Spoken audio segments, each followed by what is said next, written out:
Ay, nakaka-bless kasi nakapagpabuhay ako ng snake plant sa ano lang, sa pagputol ng dahon nila. Yan na.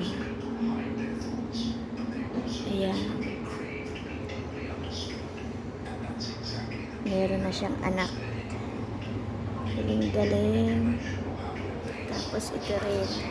Buhay na to, buhay. May ugat na yan. Tapos ito.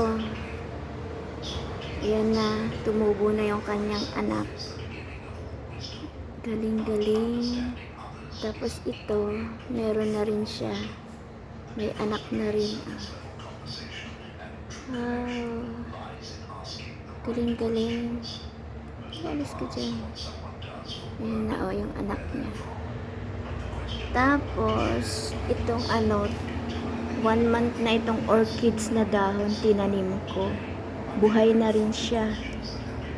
Hindi siya namamatay, hindi siya nagyayelo. Orchids yan, orchids na dahon. Yung dalawa ito, yung isa namatay, ito still standing. Fresh na fresh. Green na green. Orchids. Tapos may mga pataba siya. Nilagyan ko ng eggshell.